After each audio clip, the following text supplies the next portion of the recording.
su Biblia junto conmigo ahí en el libro de Josué, Josué capítulo 20.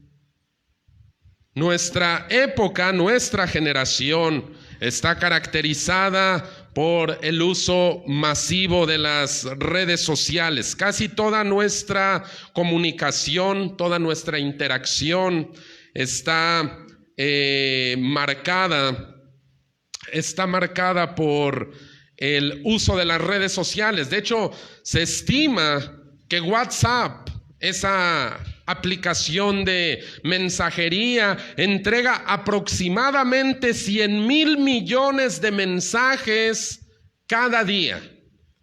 100,000 millones de interacciones, de comunicaciones, pero a pesar de todo eso, nuestra comunicación, nuestra relación con las demás personas se ha convertido en algo bastante superficial.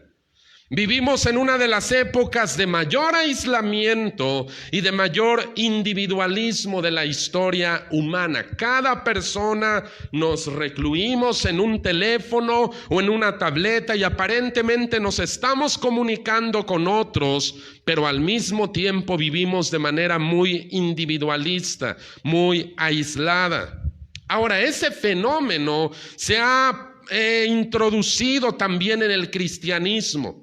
Y ahorita con el asunto de la pandemia, eso lo ha detonado todavía más. Es cada vez mayor el número de personas que adoptan la mentalidad de llanero solitario y que prefieren adorar a Dios, dicen ellos, de manera individual, sin pertenecer a ninguna iglesia local, sin tener pastor, sin relacionarse con otros cristianos.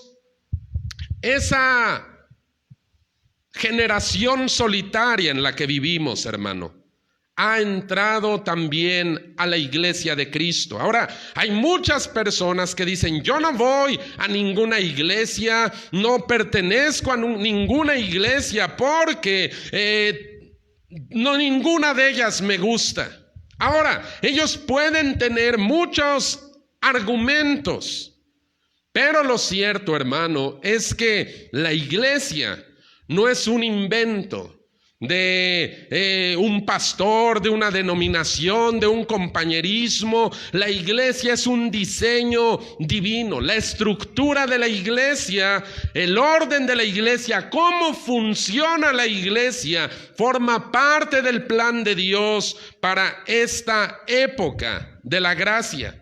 Mira, nada más basta con que tú le des una ojeada al Nuevo Testamento. A partir del libro de los Hechos de los Apóstoles y hasta Apocalipsis, tú puedes ver cómo el pueblo de Dios funciona de una manera en comunidad.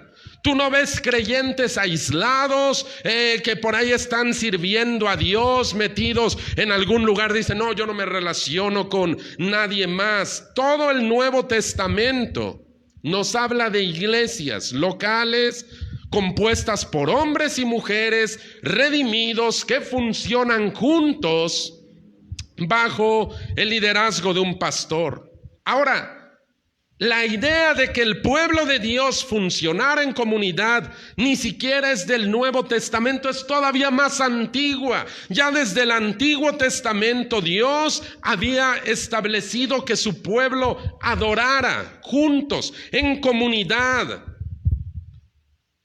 Y no solo eso, Dios estableció ciertos lugares, puntos geográficos en específico, en donde personas que venían huyendo de un pasado lleno de culpa, lleno de vergüenza, en donde personas atemorizadas podían llegar a esas ciudades o a esos lugares y encontrar refugio ahí y la oportunidad de comenzar de nuevo. Esas se llamaban ciudades de refugio. Ahí podía llegar gente que venía huyendo de su pasado, gente que venía atemorizada, gente cuya vida estaba en peligro. Podían llegar a esas ciudades, establecerse ahí y comenzar de nuevo. En esta época, hermano, la iglesia local cumple con ese propósito de las ciudades de refugio del Antiguo Testamento. ¿Cuál es ese propósito? Ser una zona de redención. Un lugar en el cual Dios te puede restaurar, un lugar en el cual Dios te pone en compañía de otras personas que también fueron redimidas o rescatadas, y a partir de ahí tú puedes comenzar a vivir una vida nueva. Yo quiero hablarte en este día de un sermón al cual he puesto por título Ciudad de Refugio, y quiero que me acompañes a Josué capítulo 20 en los versículos del 1 al 8 y vamos a ver lo que Dios hoy va a hablar a nuestras vidas. Josué capítulo 20 versículos del 1 al 8, dice de esta manera la palabra de Dios: habló Jehová a Josué diciendo: habla a los hijos de Israel y diles: señalen las ciudades de refugio de las cuales yo les hablé por medio de Moisés, para que se acoja ahí el homicida que matare a alguno por accidente y no a sabiendas, y le servirán de refugio contra el vengador de la sangre. Y el que se acogiere a alguna de aquellas ciudades se presentará a la puerta de la ciudad y expondrá sus razones en oído de los ancianos de aquella ciudad, y ellos le recibirán consigo dentro de la ciudad y le darán un lugar para que habite con ellos. Versículo 5. Si el vengador de la sangre le siguiere, no entregarán en su mano al homicida, por cuanto hirió a su prójimo por accidente y no tuvo con él ninguna enemistad antes, y quedará en aquella ciudad hasta que comparezca en juicio delante de la congregación y hasta la muerte del que fuera sumo sacerdote en aquel tiempo.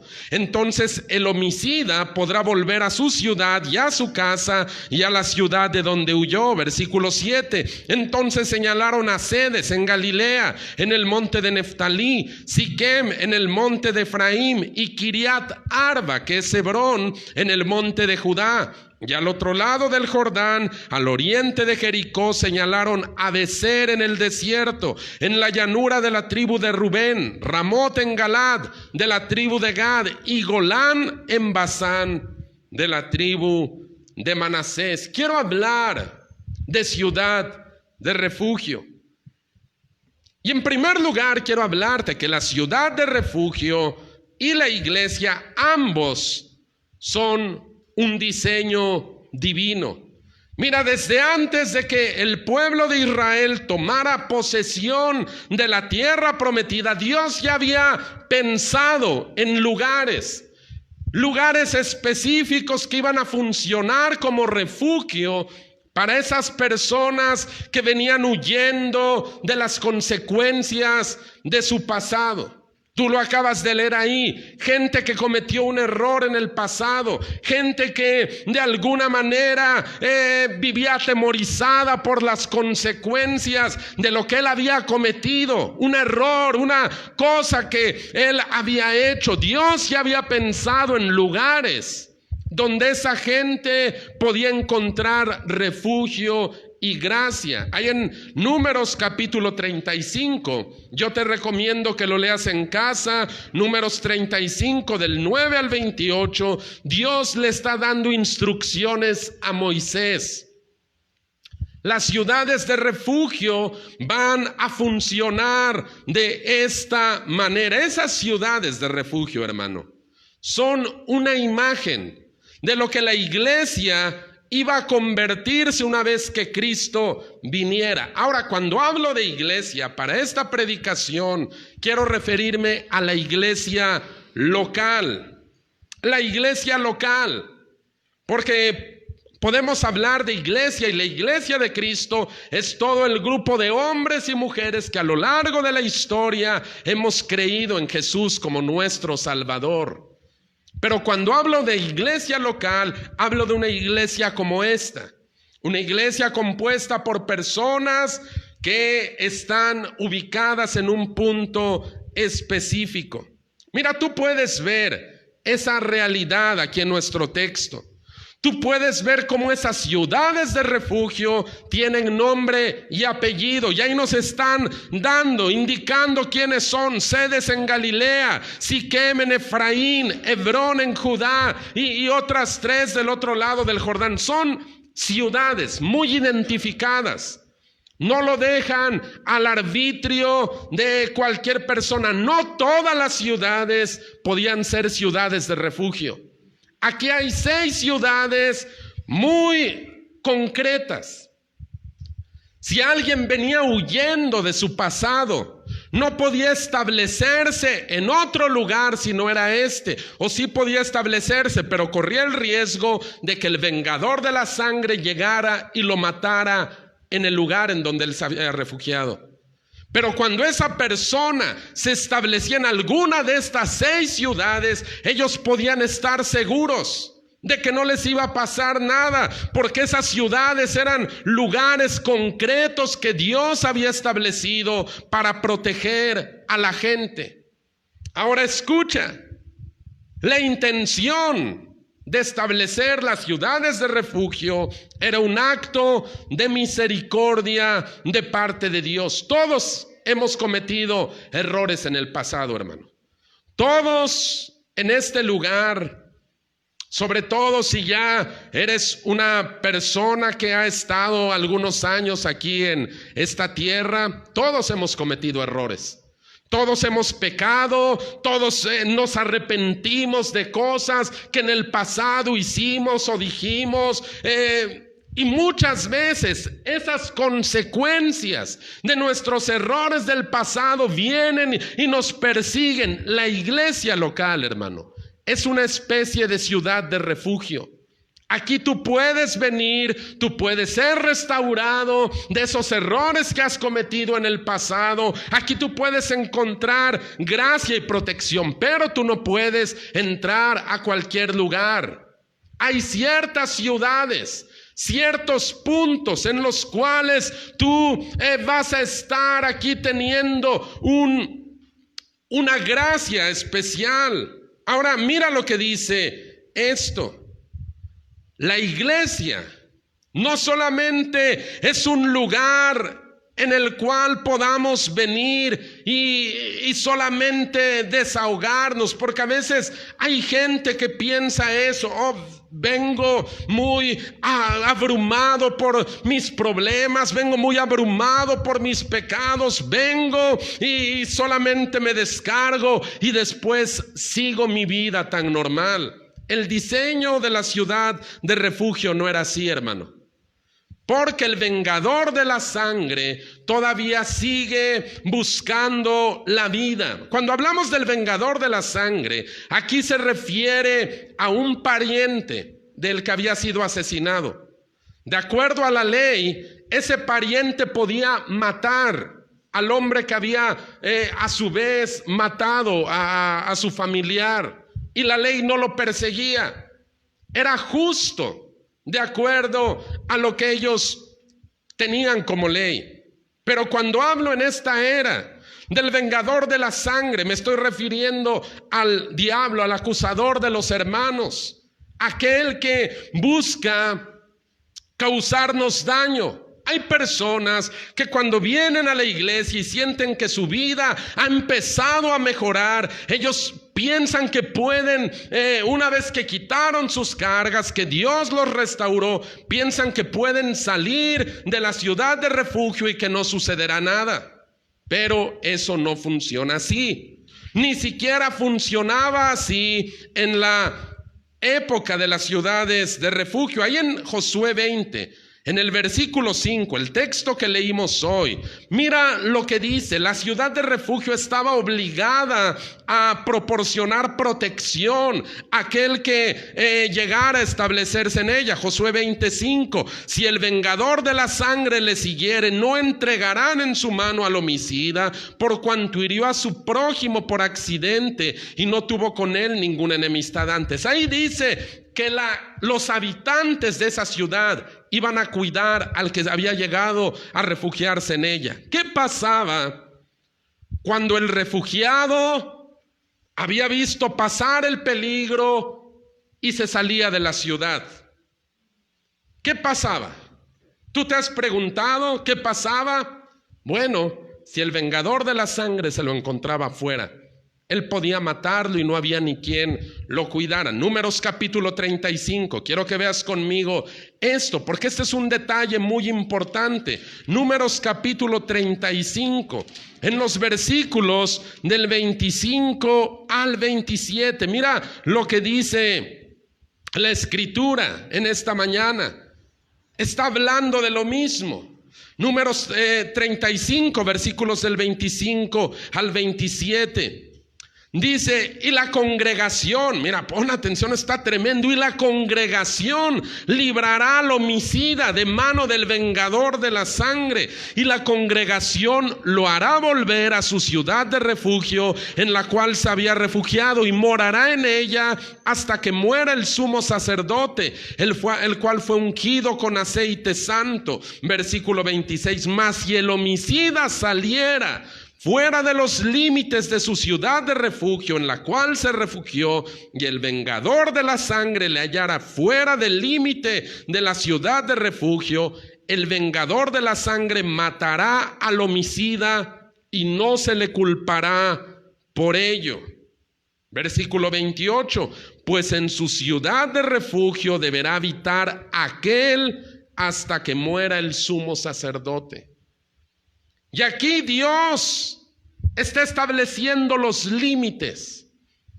Y dice, tú que vienes huyendo del pasado, tú que vienes huyendo de la culpa, de la vergüenza, del temor, de las consecuencias, tú vas a encontrar refugio, dice, y la congregación te va a cuidar. Ahí lo está diciendo en el versículo 5. La congregación, aquí estamos hablando de las oraciones del pueblo de Dios. ¿Cuántas veces hemos estado aquí orando por alguien? Ayúdeme a orar por fulano, ayúdame a orar por Ostano, ore por mí, ore por fulano de tal. Y la congregación de alguna manera está protegiendo.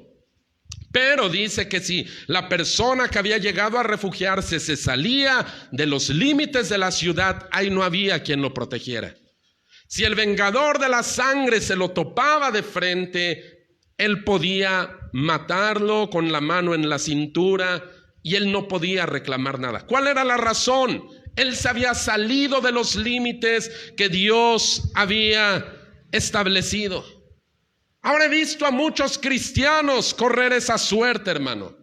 Gente que un tiempo estuvo en la iglesia, que venían afligidos, cargados por la culpa, por el pecado, por la vergüenza, y fueron restaurados por Dios. El problema es que algunos de ellos se salieron de esos límites. Hay un caso muy triste. Muchos, pero hay un caso que yo recuerdo mucho en particular, de gente que fue restaurada, fue transformada, la vimos florecer, pero se salió de los límites de la ciudad de refugio. Y el vengador de la sangre la encontró, lo encontró. Y hoy ya no están ni siquiera vivos. Así de ese tamaño. Ya no están ni siquiera vivos. Ahora, no porque uno se alegra, diga, ya ves lo que te pasa. No, créeme que son noticias que te dan mucho dolor. Si me preguntaras, ¿usted se alegra de que les pase esto? No me alegro. Dios mismo no se alegra. El asunto es que el vengador de la sangre es muy real. Y no hay una protección para la vida de las personas. Hay cristianos en esta época de individualismo que son engañados por Satanás, quien dice, tú no necesitas una iglesia. Con que tú ames a Dios es más que suficiente. ¿Para qué quieres una iglesia? Acuérdate que las iglesias están llenas de gente hipócrita. Tú no necesitas eso. Las iglesias se han torcido, las iglesias se han corrompido, los pastores solamente son bribones detrás del dinero de la gente. Tú no necesitas eso. Mejor tú podrías estar aquí en casa, mira, seguro, no tienes que tener problemas con nadie, lidiar con las personas. Y muchos, sinceramente, han sido engañados. El asunto, hermano, es que la vida cristiana nunca fue diseñada para funcionar de forma aislada. Nunca fue diseñada por Dios así. Ni siquiera en la época de la ley, en la época de la gracia en la cual tú y yo vivimos, desde que Cristo vino, ha sido para funcionar en comunidad. Mira, la iglesia no solo es un lugar para venir y escuchar un sermón o recibir una motivación. No, la iglesia, hermano, como ciudad de refugio, es un lugar en el cual hombres y mujeres somos restaurados, pero una vez que somos restaurados, ahora nosotros ayudamos a otros a ser igual, restaurados como lo fuimos nosotros. La iglesia no solo es un lugar en donde venimos y oímos un sermón. La iglesia es un hospital. La iglesia es un cuartel, hermano. La iglesia, hermano, es algo más que todo esto. La iglesia es una embajada. Gente puede venir y puede recibir aquí lo que el mundo no da. Eso es como funciona la iglesia. Ahora, hay cristianos que pueden decir, yo puedo funcionar perfectamente sin una iglesia. El asunto es que eso es una mentira. Hay algo que yo le he llamado el síndrome de Caín. ¿Tú te acuerdas de este hombre de allá de Génesis 4? Después de que Caín asesinó a Abel, su hermano, la vida de este hombre, Caín, experimentó maldición en todos los aspectos. Cuando él cometió ese crimen, dice la palabra de Dios que una maldición vino sobre su vida. La tierra le iba a negar sus frutos. Se volvería un vagabundo, un errante, andando de acá para allá, sin estabilidad, sin raíces. Caín cometió un error.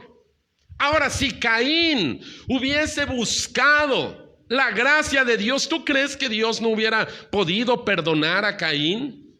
Claro que Dios hubiera perdonado a Caín si este hombre hubiera clamado por misericordia. Acuérdate, él cometió un error en el pasado, mató a su hermano. Como esa gente que venía a establecerse en las ciudades de refugio. El asunto es que Caín no quiso ver nada con Dios. Dijo, yo me alejaré de tu presencia, y en lugar de buscar gracia, refugiarse en la gracia de Dios, ¿sabes qué fue lo que hizo Caín? Construyó su propia ciudad. Se alejó de Dios, él construyó su propia ciudad, y es así como algunos piensan, dice, yo no necesito una iglesia. Yo no necesito una ciudad de refugio, yo puedo ser mi propia ciudad de refugio. Génesis capítulo 4, versículos 13 al 17. Mira lo que está pasando con este hombre, Caín, después de que él ha cometido ese error tan grande de matar a su propio hermano. Génesis 4, versículos 13 al 17. Y dijo Caín a Jehová, grande es mi castigo para ser soportado. He aquí, me echas hoy de la tierra. Y nota eso, lo que dice adelante, y de tu presencia me esconderé. No es que Dios lo está desechando, Él mismo está diciendo, yo no quiero ver nada contigo, de tu presencia me esconderé y seré errante y extranjero en la tierra, y sucederá que cualquiera que me hallare me matará, el vengador de la sangre. Versículo 15, le respondió Jehová, ciertamente cualquiera que matare a Caín 7 veces será castigado. Entonces Jehová puso señal en Caín para que no lo matase cualquiera que lo hallara. Salió pues Caín, y aquí Caín se está yendo de la gracia de Dios. Salió pues Caín de delante de Jehová y habitó en tierra de Nod, al oriente de Edén. Versículo 17. Y conoció Caín a su mujer, la cual concibió y dio a luz a Enoc y edificó una ciudad y llamó el nombre de la ciudad, el nombre de su hijo, Enoc. Ya que ves a Caín construyendo su propia ciudad. O sea, yo no necesito la gracia de Dios. Yo no necesito los límites de Dios. Yo no necesito el diseño de Dios. Yo puedo hacer mi propia ciudad. Y esa es la mentalidad de muchos que el día de hoy se aíslan. Dicen, yo no necesito una iglesia. Y no necesito un pastor, y no necesito batallar con hermanos que pueden causar problemas. Yo solito puedo hacerlo, puedo tener mi propia reunión. Yo mismo puedo encerrarme en casa con familia, cantamos unos himnos, hacemos alguna actividad religiosa, simplemente. Mira qué fácil se arregla el asunto. El problema, hermano, es que ese no es el diseño de Dios. Yo le llamo esto el síndrome de Caín. Creyentes aislados, sin estabilidad, sin raíces. Ahora escucha, ¿por qué hay gente que no les gusta pertenecer a una iglesia, no les gusta tener un pastor, no les gusta crecer junto con otros creyentes? ¿Sabes por qué? Porque algunos de ellos tienen problemas con los límites y con la autoridad. Esa es la situación. Mira, las ciudades de refugio, hermano, eran lugares de gracia y eran lugares de protección para el que venía huyendo. Pero, aunque eran lugares de gracia, no eran lugares de anarquía. En las ciudades de refugio había orden, había estructuras, había jerarquías. Yo no sé en qué momento se empezó a infiltrar en un amplio sector del cristianismo esa idea de que la iglesia es un lugar en el cual podemos hacer lo que queramos, en el cual no hay nada que respetar, y nadie nos tiene que decir nada. Yo no sé cuándo un amplio sector de la cristiandad comenzó a creer esto. ¿Cuándo? ¿Cuándo nos creímos esa falsa doctrina de que la iglesia debe ser un lugar lleno solo de misericordia, solo de amor? Tú puedes hacer lo que quieras y nadie te tiene que decir nada, porque entonces no hay amor. Mira, cuando alguien llegaba a refugiarse a la iglesia, a la ciudad de refugio, no nada más entraba y salía como Pedro por su casa. Josué 20, el texto que leímos hace un momento, nos dice que cuando esa persona llegaba huyendo y entraba a la ciudad, no nomás llegaba y se establecía, dice que iba con los ancianos de la ciudad. Josué 20, versículo 4. Y el que se acogiera a alguna de aquellas ciudades se presentará a la puerta de la ciudad y expondrá sus razones en oídos de los ancianos de aquella ciudad, y ellos le recibirán consigo dentro de la ciudad y le darán lugar para que habite con ellos. Esa gente, los ancianos, eran la figura de autoridad de esa ciudad. Ellos eran los que dirigían o supervisaban el orden, supervisaban el gobierno de esa ciudad. Y esa gente que quería refugiarse ahí, no nada más le hacía como que, bueno, ya vine, me gustó y aquí voy a estar. Iban, se presentaban delante de la autoridad, decían, soy fulano de tal, vengo huyendo de esto, cometí un error en el pasado, mi error me persigue, ¿puedo encontrar refugio aquí? Gente que no quiere una iglesia, que no quiere un pastor, tiene un problema con la autoridad. Tiene un problema. Ahora escucha, yo sé que hay autoridades que pueden ser abusivas. Yo sé que hay gente que ha mal usado, que ha abusado de esa autoridad y que ha hecho daño a personas. Yo lo sé. Yo lo sé que hay gente que puede llegar a lastimar muy seriamente a un hombre, a una mujer que buscaban de Dios. Pero algunos se han quedado con esa idea y han creado una resistencia contra toda autoridad. Personas que no les puedes decir, hermano, nada más un favor, no nos haga mucho ruido aquí con los niños. Y se ofenden. De verdad, cosas que en una escuela, un maestro, una maestra les diría, y no sacarían a los hijos de la escuela por eso, ¿verdad? Pero hay personas que han creado una resistencia a la autoridad. No, aquí no me tiene nadie que decir nada. Aquí yo puedo llegar y hacer lo que se me antoje y nadie me tiene que decir nada, porque si alguien me dice algo, quiere decir que en este lugar no hay amor. Son todos hipócritas. Hablan de amor, pero mira, el pastor me dijo que me pusiera el cubrebocas. El ujier me dijo que me sentara en ese lugar. No, porque yo me quiero sentar de ese lado. Entonces, esa es una de las causas. Otra cosa por la cual a algunos no les gusta pertenecer a una iglesia es porque tienen un problema con los límites. Límites. Hay límites. Mira, te voy a decir algo. Aquí en concreto, tanto la ciudad de refugio como la iglesia tenían 3 elementos: jerarquía, orden y límites. Ambos, las ciudades de refugio y la iglesia. Pero piensa por un momento en estos 3 elementos: jerarquía, orden y límites. Esos 3 elementos han sido puestos por Dios para nuestra protección. El asunto es que no muchos entienden esto. Límites los ven como una represión, como un abuso. ¿Por qué me tienen que decir esto? ¿Por qué me tienen que llamar la atención por cosas así? Pero los límites han sido puestos por Dios para nuestra protección. Y le voy a poner un ejemplo. Cuando usted salió hoy de casa, ¿dejó su puerta abierta?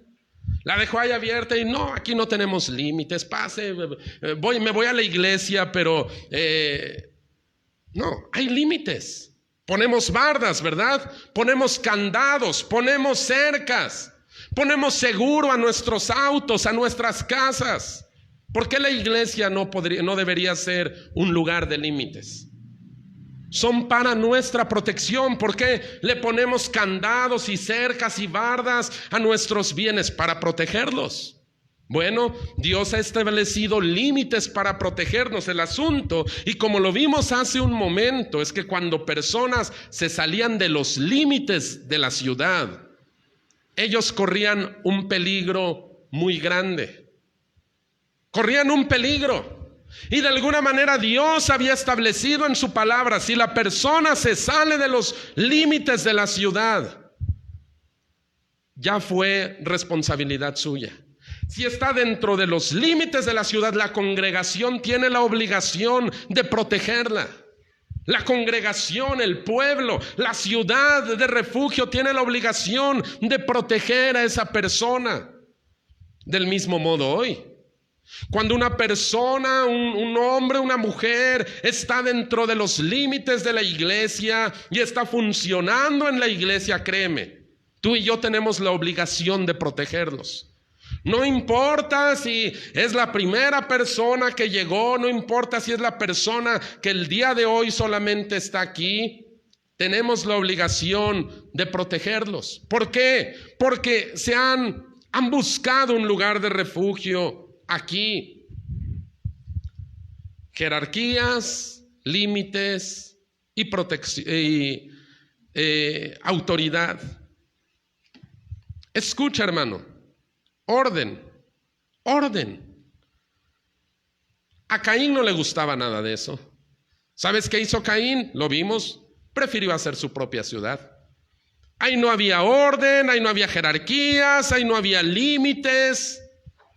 Caín dijo: yo prefiero hacer mi ciudad. aparte. Ahora quiero hablarte por último acerca de un lugar de destino compartido. Como te decía hace un momento, hermano, la iglesia no solamente es un auditorio en el cual venimos y escuchamos una predicación. Yo te decía que la iglesia funciona o tiene tres funciones. La iglesia es un hospital.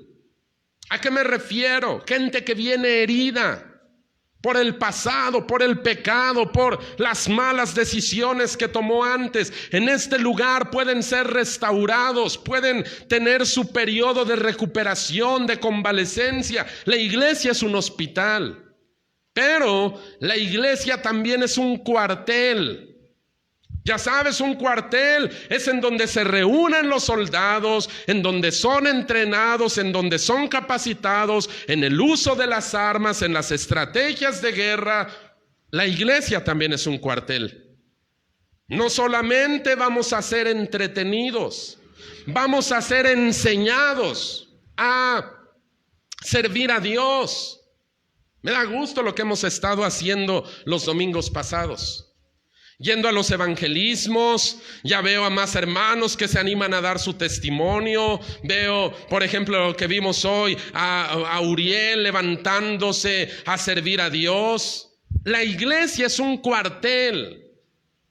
A veces hemos llegado a pensar que la idea es como, que la iglesia, es como un lugar en el cual voy, me entretengo, oigo un buen mensaje motivador y nada más. No, la iglesia es un cuartel en donde el ejército de Dios es enseñado, adiestrado en el uso de las armas espirituales y capacitado para servir. Ese es el asunto. Pero la iglesia también es una embajada. La iglesia es una embajada del cielo en la ciudad. Gente extraña, gente que viene por primera vez, gente que nunca ha conocido de Cristo, puede entrar a este lugar y lo que debiera sentir es un ambiente de calidez. Usted y yo somos embajadores, hermano. Usted y yo tenemos, y se lo voy a decir así, la obligación de parte de Dios, de que cuando venga alguna persona nueva, podamos recibirlo con alegría, con una sonrisa, pero honestamente, decirle bienvenido. La iglesia es una embajada, un cuartel, un hospital, todas esas cosas en la cual tú y yo podemos servir de una o de otra manera. Ahora, hay un lugar en donde hay destino compartido. Todos los que servimos a Dios en alguna iglesia local, no vamos a estar solos. Siempre va a haber hombres y mujeres a nuestro lado que van a fungir como compañeros de destino. Muchos de ellos se harán nuestros mejores amigos. Muchos. Yo le decía el otro día a una hermana, usted necesita amigas cristianas. Usted necesita poder tener esa clase de amistades. Gracias a Dios, porque yo sé que en medio de todo esto uno puede tener amigos. Me da gusto ver ayer que estábamos en el ensayo, y yo veía a los jóvenes, veía cómo trabajaban entre ellos, establecer relaciones. Yo sé, algunos somos más tímidos, algunos somos más expresivos, pero no estamos solos. Como te decía hace un momento, la vida cristiana no se diseñó para vivirse de modo aislado. De hecho, un cristiano aislado nunca va a ser un cristiano efectivo. Nunca. Porque el cristiano debe relacionarse con otros. Acuérdate, el cristiano es la sal de la tierra. La sal no es efectiva encerrada en un salero. ¿Cuándo es efectiva la sal? Cuando la disuelves en el resto de la comida. Ahí es efectiva, ahí se siente la sal. Cuando la sal está recluida en un salero, eso y nada es lo mismo. La vida cristiana fue diseñada para vivirse en comunidad, en relación los unos con los otros. Yo te decía, ¿quieres ver cómo funciona una iglesia? Ve al Nuevo Testamento, ve a partir del libro de los Hechos y te vas a encontrar cómo todo esto está diseñado para que funcionemos unos con otros. Hay nada más, te voy a dar 4 ejemplos, porque hay muchos. 4 ejemplos de los muchos que menciona el Nuevo Testamento. Santiago 5:16. Oren unos por otros. ¿Quiénes serán esos otros? Pues los otros hermanos. Oren unos por otros. Así como a veces estamos aquí, hermano, ayúdeme a orar por fulano. Pastor, yo quiero pedir una oración por fulanito de tal. Oren unos por otros. Santiago 5:16. Anímense unos a otros. Primera de Tesalonicenses 5:11. Anímense unos a otros. Va a llegar momentos de desánimo. Va a llegar momentos en los que ya no vas a querer servir a Dios. Va a llegar momentos en los que tú vas a sentir que ya no puedes más. Y sabes qué gran bendición es pertenecer a una iglesia.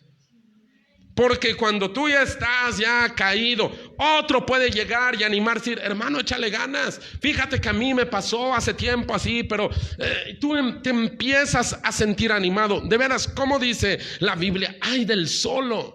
Yo no sé qué sea de esos cristianos solitarios que se encierran y ellos dicen, no, yo puedo tener mi propia iglesia en casa. Cuando se desaniman, cuando ellos se desaniman, ¿cómo son animados? La Biblia dice, anímense los unos a los otros. Y también dice, edifíquense unos a otros. Primera de Tesalonicenses 5:11, edifíquense unos a otros. O sea, en otras palabras, ayúdense a crecer mutuamente. Ayúdense a crecer unos a otros. Colosenses 3:13. Sopórtense unos a otros. La vida en la iglesia no siempre va a ser de color rosa, hermano. Acuérdate. Estamos redimidos, hemos sido santificados, pero todavía la carne coletea. Sopórtense unos a otros. Va a haber momentos en los cuales un hermano, una hermana va a decir algo que te va a ofender, va a hacer algo que te va a ofender, y ahí tú tienes que soportar, porque tú también has ofendido y has hecho sentir mal a otros. Por eso dice la Biblia, sopórtense los unos a los otros. Mira, ¿sabes qué es lo que me encanta de la Biblia? Es que no te pinta un cuadro de color rosa.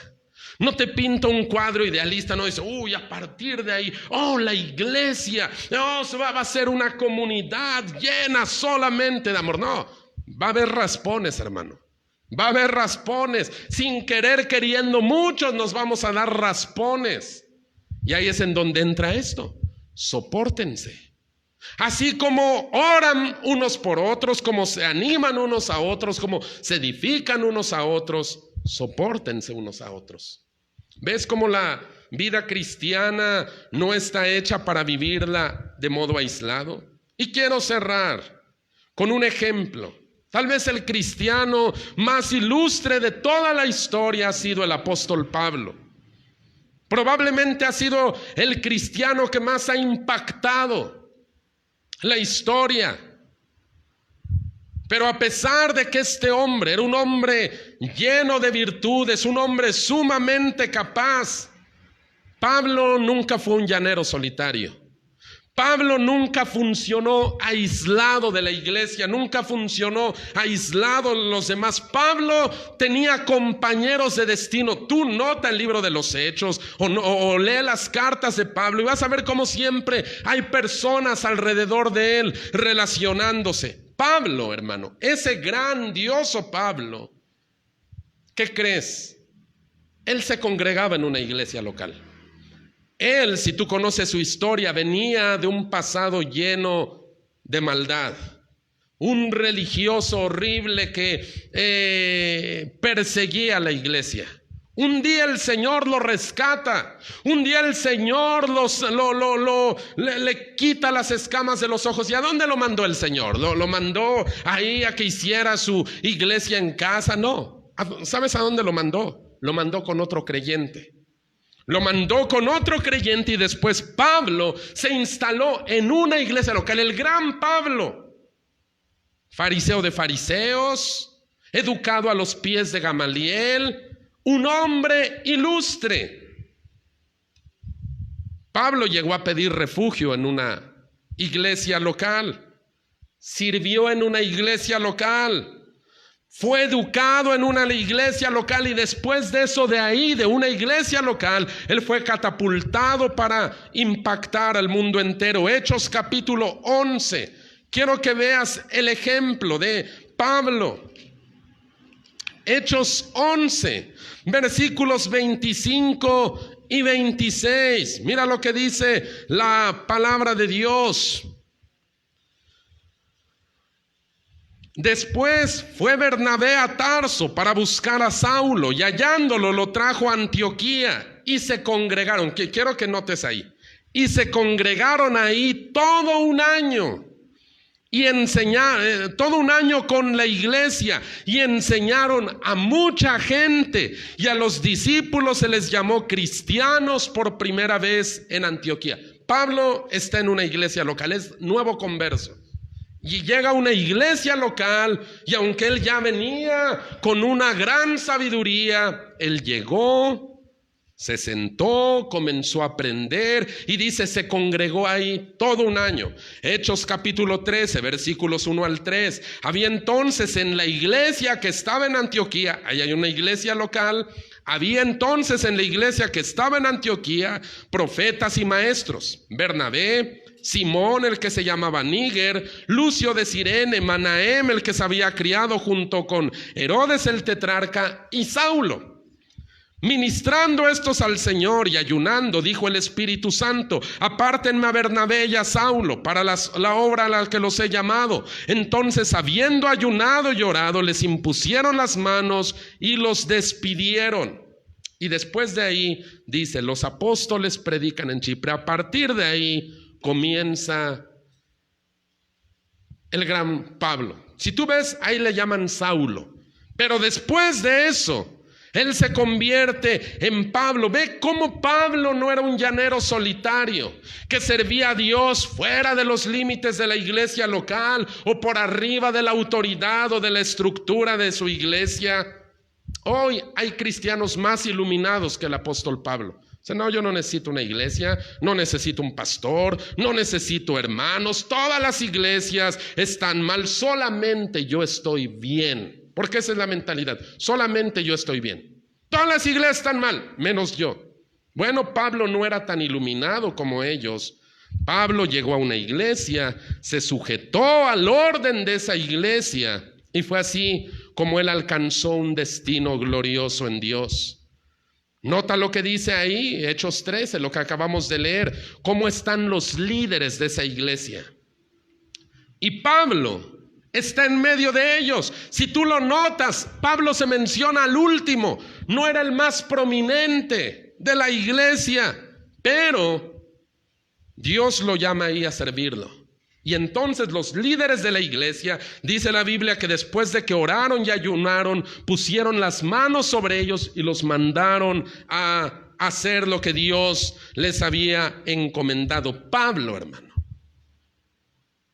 Pablo se sujetó a tener una autoridad sobre él que les impusiera las manos, que los mandaran a orar. Mira, Caín se hubiera echado a correr. No, yo ¿para qué necesito un pastor? ¿Para qué necesito una iglesia? Pablo, hermano, no se mandaba solo. Él sabía que a pesar de todos sus conocimientos y todo su gran renombre, él mismo era otro redimido, junto con todos los hermanos. Pablo no se sentía más que los otros hermanos. Cuando acabó su misión, él regresó a su iglesia madre y dio reporte.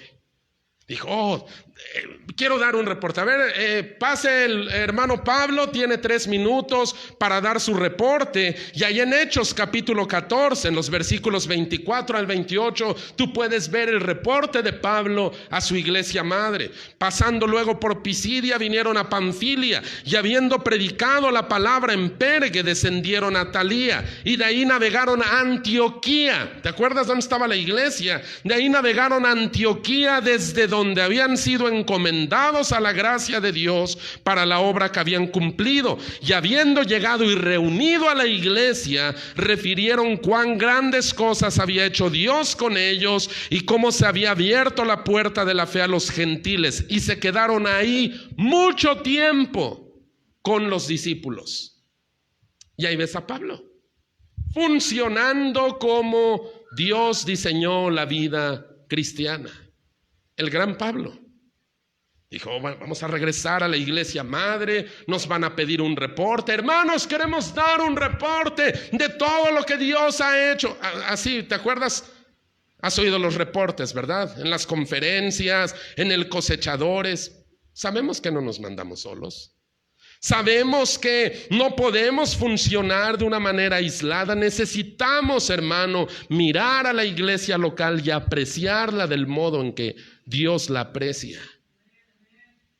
Hemos despreciado mucho a la iglesia local. Hoy la iglesia local parece más como un autobús. Tú sabes, en un autobús, en un microbús, gente sube, gente baja, no establece una conexión. Necesitamos mirar, amar a la iglesia, de ese modo apreciarla. No somos mejores que otros, no somos peores que otros. Simplemente nos necesitamos. No podemos funcionar aquí. ¿Qué haría yo si ustedes no estuvieran? Él estuviera predicando a las cortinas, a las paredes. ¿Qué harían ustedes si la iglesia no estuviera hoy aquí? Muchos de estos, me consta, muchos de ustedes han sido restaurados en este lugar. Me consta, no digo que yo los he restaurado, Dios los ha restaurado a través del ministerio de esta iglesia local. Dios ha hecho la obra. Y convivimos y hacemos lo que tenemos que hacer, y hemos tenido nuestros compañerismos y comemos juntos y trabajamos juntos y hacemos las cosas que debemos hacer juntos y nos animamos los unos a los otros, oramos los unos por los otros, nos edificamos y a veces también nos toca soportarnos. ¿Poco no? A veces nos toca soportarnos y decir: ay, el hermano, Señor, no, perdónalo, Señor. Es parte de, hermano. Hasta en las mejores familias pasa. Dios sabía. Mira, el Señor, yo creo que muchas veces se queda viendo a su iglesia. Y yo creo que es como un padre cuando ve a sus hijos jugando y por ahí uno al otro ya le dio un trompo. Y a veces yo pienso que el Señor sinceramente sonríe al ver. Digo, no estamos hablando de consentir pecado ni de cosas como esas, pero no somos la familia perfecta, hermano. Si usted anda buscando la iglesia perfecta, como decía un hombre, no se afilie a ella, la va a echar a perder. Y si usted llega a la iglesia y ve que todo es paz y amor y los hermanos y las hermanas, todos, no crea que llegó a la iglesia, llegó al cielo. Aquí todavía nos raspamos los unos a los otros, pero en amor. No busques a la iglesia como cuando buscas un restaurante. No busques a la iglesia: pues aquí me gusta cómo me predican, me hacen sentir bien. No, ¿sabes qué? Busca la iglesia no por lo que te acomode. Busca la iglesia porque Dios todavía puede hablar a tu vida ahí. No busques la iglesia que te quede más cerquita. Es que por comodidad. No, busca la iglesia en donde Dios te ha llamado. Mira, yo veo a la hermana Gloria, y acá está enfrente de mí casi. La hermana Gloria empezó viniendo aquí, vivía en Cholula, se regresó a vivir a la ciudad de Puebla, y de Puebla viene a la iglesia. Yo sé que es un precio que hay que pagar en todos los aspectos, pero así es como debemos buscar a la iglesia. Necesitamos apreciarla, amarla. No es un autobús, hermano. No es un lugar también de desorden en el que yo puedo hacer lo que se me antoje y nadie me tiene que decir nada. No, es un lugar con orden, es un lugar con límites, es un lugar con autoridad. Entonces, todo esto lo ha diseñado Dios para nuestra propia protección. Dele un aplauso al Señor Jesucristo. Gloria a ti, Señor.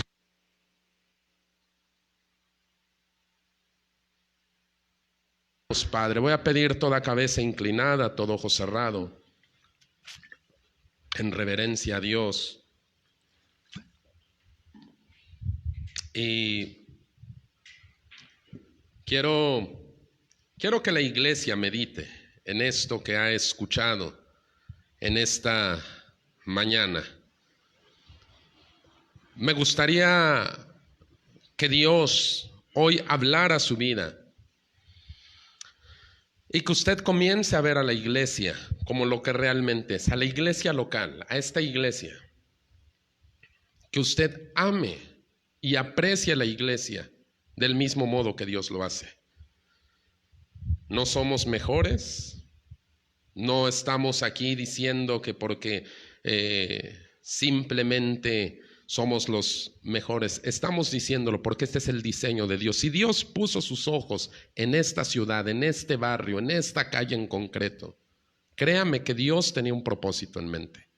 No fue idea mía, no fue idea ni siquiera de mi pastor.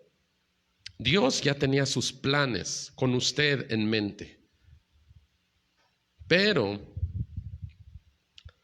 usted necesita apreciar a la iglesia. No es un autobús, hermano. No es un lugar de anarquía.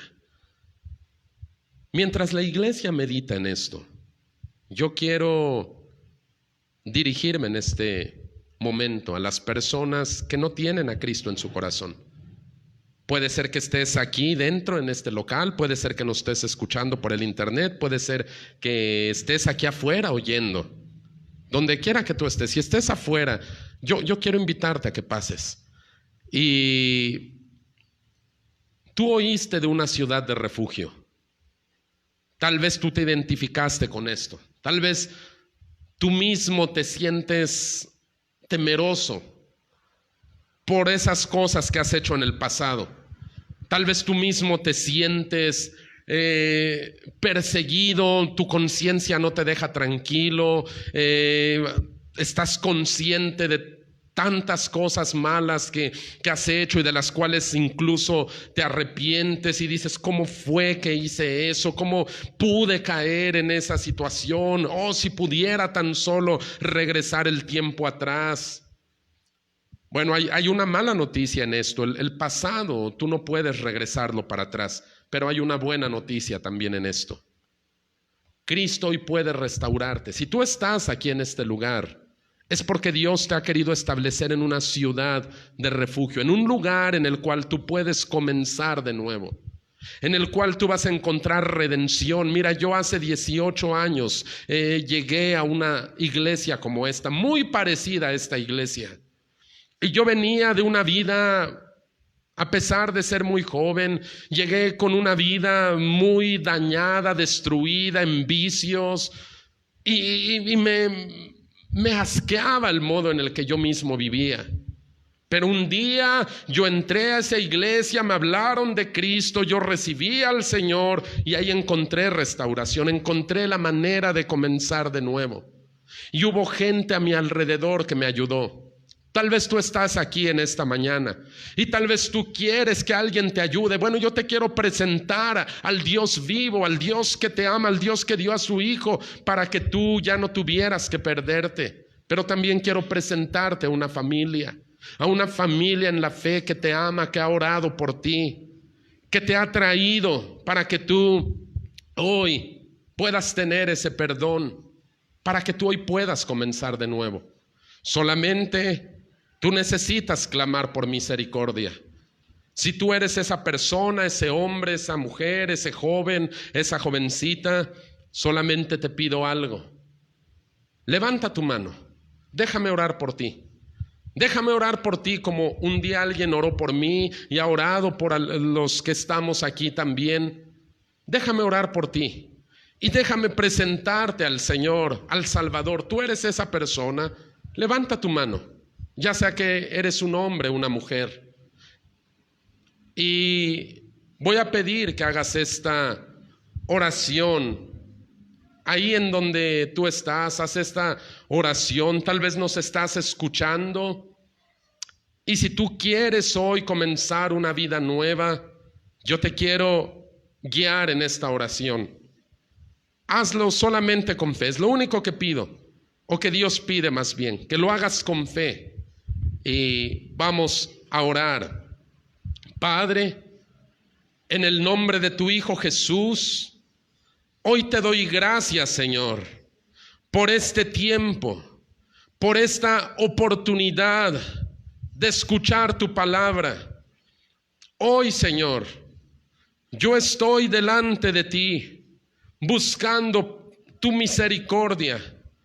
Yo reconozco, Señor, que he pecado, que he hecho cosas malas en mi pasado y mis errores me persiguen. Pero hoy quiero refugiarme en tu gracia. Hoy ya no quiero vivir solo, aislado, rodeado de gente, pero al mismo tiempo solo. Hoy quiero formar parte de la familia de la fe. Hoy te recibo, Jesús, como mi Señor y mi Salvador. Te pido, Padre bueno, que tú me perdones, que tú me limpies con esa sangre preciosa de Jesús y que tú traigas a mí al Espíritu Santo. Gracias, Señor, porque eres bueno. En el nombre de Jesús. Amén. Vamos a darle un aplauso al Señor Jesucristo. Gloria a Dios. Cristo es bueno. Si usted ha hecho esta oración junto con nosotros, yo le quiero invitar a que venga. Mire, si ahorita estamos transmitiendo por internet, es por esta situación, pero creo que el sermón fue más que suficiente, ¿verdad? La vida cristiana no puede vivirse aislada. No hay una vida fructífera a través solamente de participar del otro lado de la cámara. Venga, únase a nosotros, únase a este grupo de hombres y mujeres que hemos sido rescatados por la gracia de Dios. Estamos ubicados aquí en la avenida 5 de Mayo, número 2003A, en el barrio de Santiago Mixquitla. Esto es San Pedro Cholula, Puebla. Venga y nos va a dar mucho gusto poder conocerle en persona. Bueno, adiós. Amén. Entonces, acuérdese, ahora sí que solo por hoy no vamos a tener el evangelismo ahí en el mercado, pero sí llévese algunos volantitos para que comparta en el camino, allá donde va, y vamos a ponernos de pie, vamos a despedirnos. 6 de la tarde estamos nuevamente aquí. Uriel, ¿nos despides en oración? Ora por nosotros, Uriel, por favor.